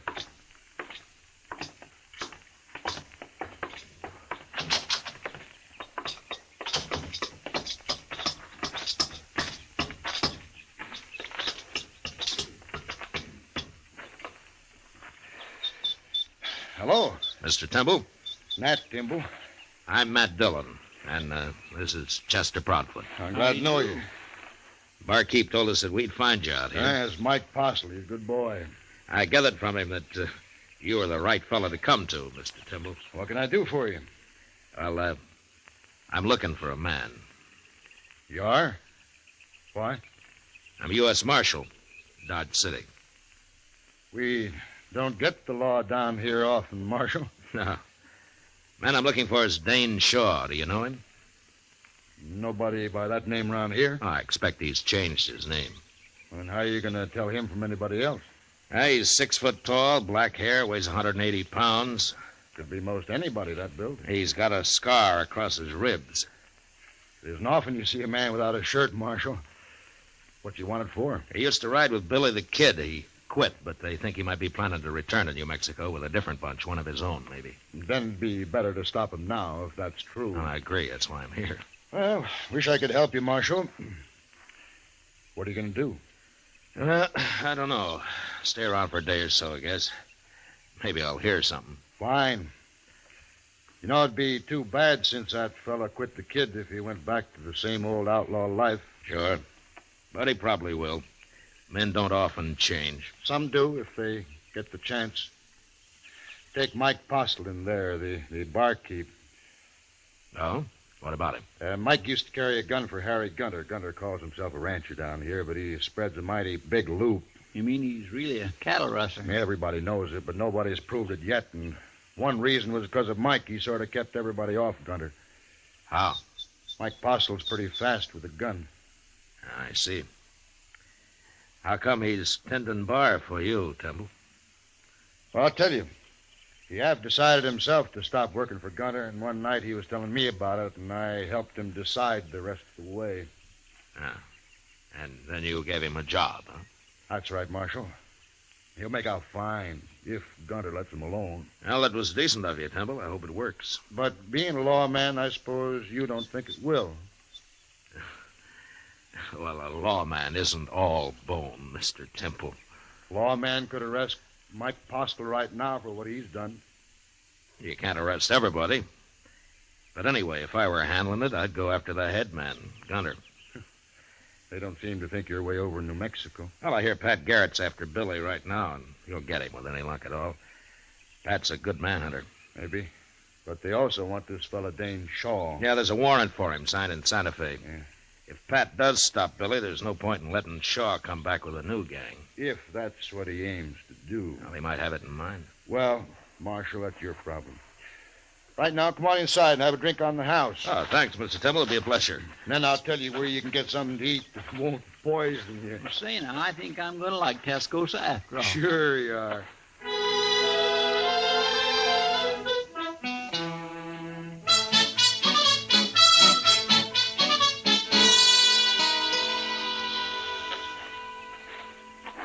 That was pretty good turkey, Mr. Dillon. You should have tried it. And they must have a Chinese cook in that place. It's better than the usual feed trough in a town like this. Yeah, let's sit here a while, Chester. All right. Just think, Mr. Dillon, someday Tascosa may be as big as St. Louis. I doubt that, Chester. Well, as big as Dodge, then. That's a little more likely. Ah, here come some citizens now. They sure are. Looking for trouble, and they ain't even dark yet. Maybe they just want to cut the dust in their throats, Chester. Mean-looking bunch, if you ask me. I'll do the talking, man. Okay, Gunner, we're behind you. If he ain't in here, we'll find him.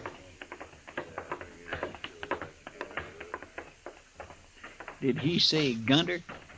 Yeah, I did, Chester. Come on, let's watch it.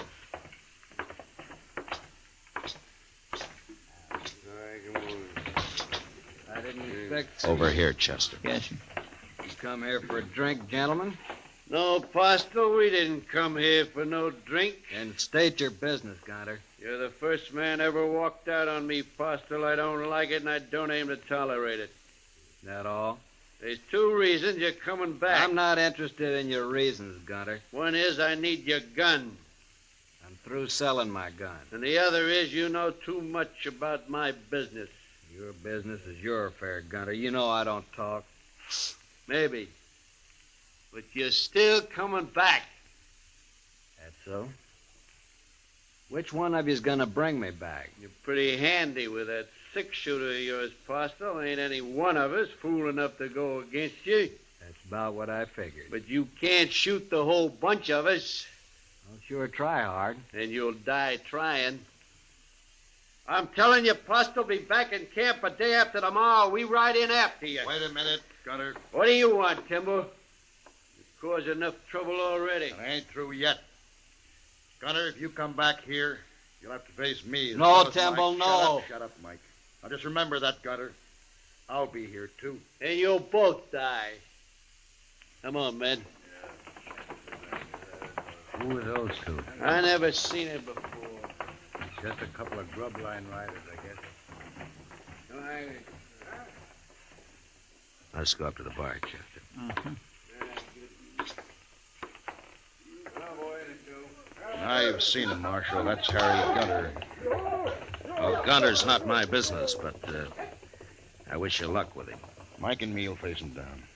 I'll face him, Temple, not you. No, I helped get you in this. By heaven, I'll see you through it. It's not your fight, I tell you. It's my fight.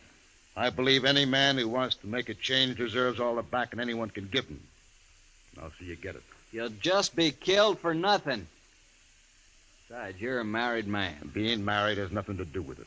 Maybe we'll both be killed, but that's better than giving in to a man like Gunter. Mike, I never told you going straight was easy.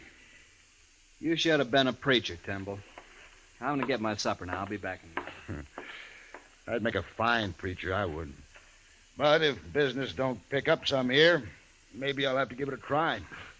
Well, the town's growing, Temple. Business ought to be good. Well, it's growing, Marshal, a little at a time. When I first came here, there wasn't more than a couple of adobe huts, the whole place. When was that, Temple? Oh, when you first came here. 1 year and 9 months exactly, Marshal. Now, if you'll excuse me, I got work to do. Let's get some air, Chester. All right.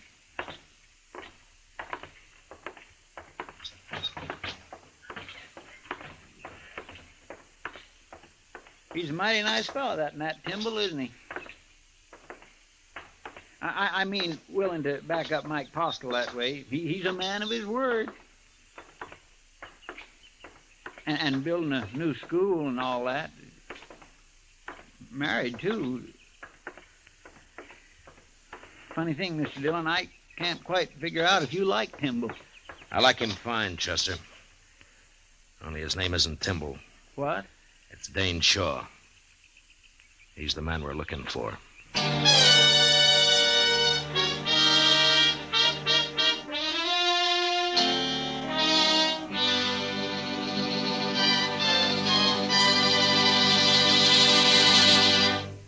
We will return for the second act of Gunsmoke in just a moment. But first, tomorrow night on most of these same stations, CBS Radio presents Dick Powell in the role of Richard Diamond, private detective. Remember, Richard Diamond, private detective, calls on you via CBS Radio tomorrow night.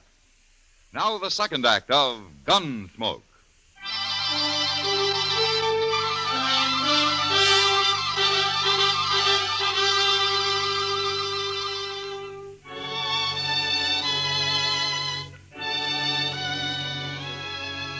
The idea of taking a man like Nat Timble in and sending him back to New Mexico to face a jury of scared and vengeful cattlemen didn't sit too well with me.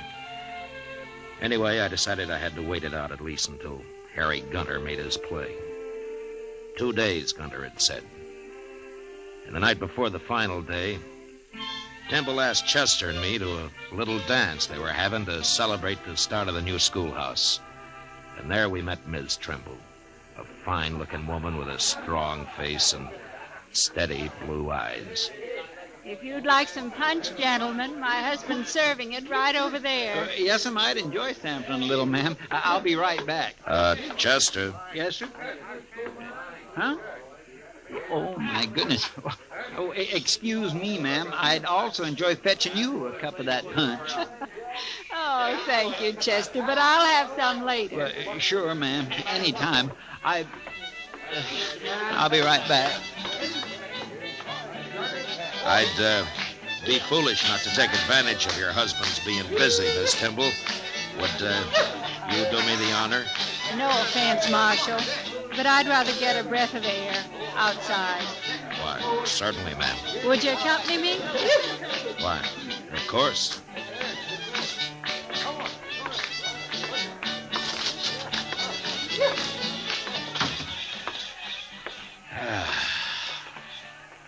Nice evening. You think it'll hold, Marshal? Oh, it won't rain. Not for the next couple of days, anyway. That's not exactly what I meant. I was wondering how nice tomorrow evening will be.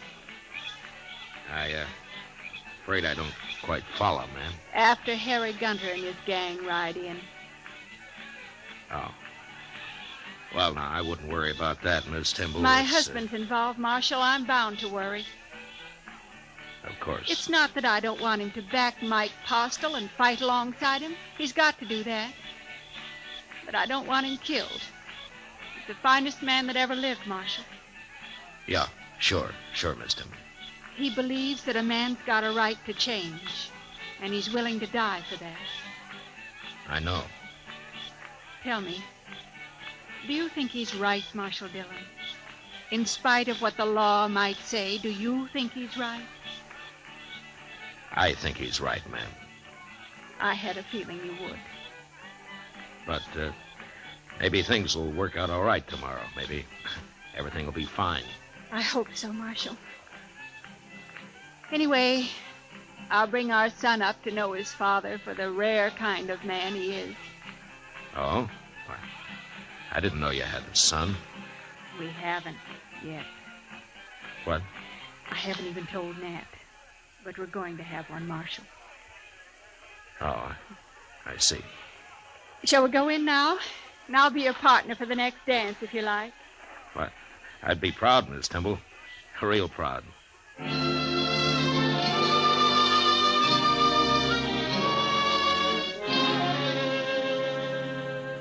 Next morning early, Chester and I saddled up and rode out past the edge of town to the south. There we pulled off the trail into a clump of scrub cedar and waited. Beyond us lay the Canadian River, and across it, broad Vegas of spring-fed meadow grass. As we watched, a buffalo, cow, and calf came to the river and drank. And then they suddenly moved off upstream and disappeared in the mesquite. And a moment later, 6 horsemen came out of the distance, riding hard for the river and for Tascosa. I reckon that's them, Mr. Dillon. You, don't have to do this, Chester. I know it. Any objections to me using a rifle? There are no rules in this game. I'll feel a mite cozier behind the Winchester. Eyes open, Chester. Yes. Come on.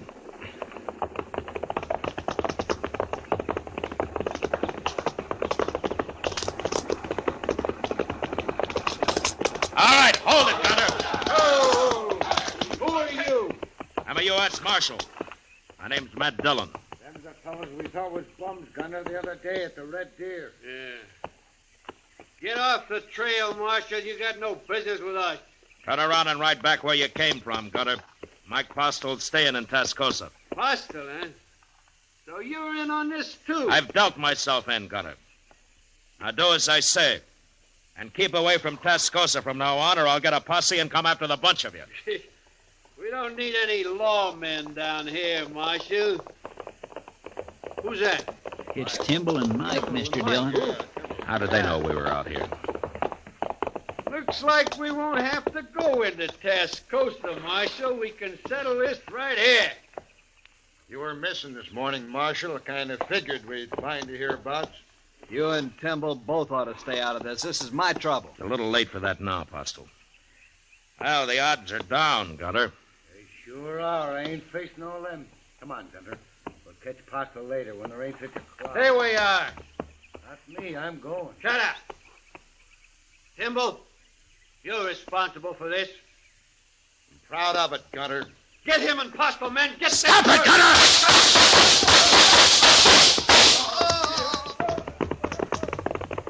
Should we go after them 3? No, let them go, Chester. They won't be back. Temple's been hit.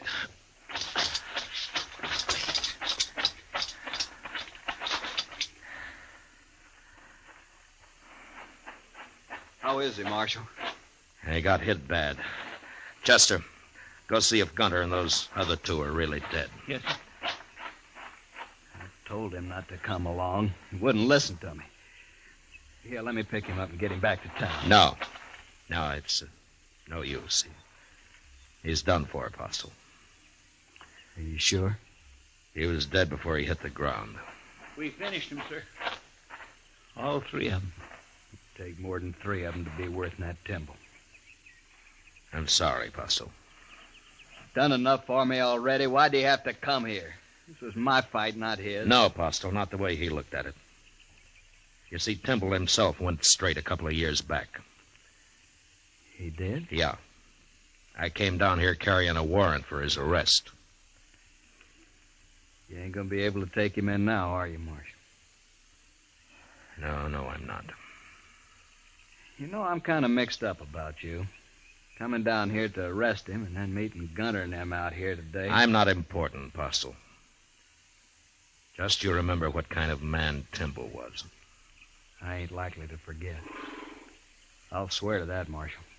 Good. Look, you and Chester stay here. I'll send a wagon out from town. I'm going in to see Ms. Tyndall.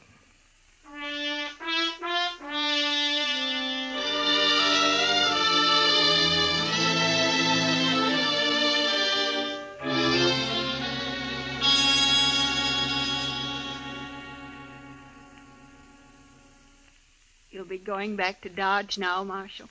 Yes, ma'am, I will. I want to thank you for trying to stop it. It's my job. No, not quite. Well, I guess Mike'll have to run things now. He's a good man. He'll make out fine. Sure. Tell me one thing, Marshal. Yes, ma'am. I know you came here to arrest my husband. I figured you did. If this hadn't happened today, would you really have taken him back? Miss Timble, I don't know. But I tell you one thing. If I had, it'd have been my last act as a lawman. You mean you'd have quit after? I'd have quit. If you're around in Tascosa again, Marshal, come and see us. Me and the baby. I'd be proud to, ma'am. Real proud.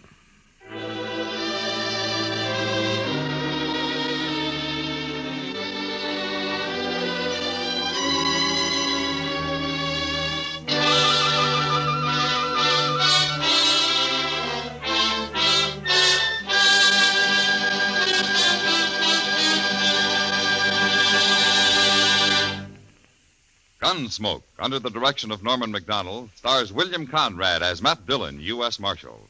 Tonight's story was specially written for Gunsmoke by John Meston, with music composed and conducted by Rex Corey. Featured in the cast were John Daner and Tom Tully, with Harry Bartell, Paul Dubov, Helen Klebe, and James Nusser. Harley Bear is Chester, Howard McNear is Doc. Gunsmoke has been selected by the Armed Forces Radio Service to be heard by our troops overseas. Join us again next week as Matt Dillon, U.S. Marshal, fights to bring law and order out of the wild violence of the West in Gunsmoke.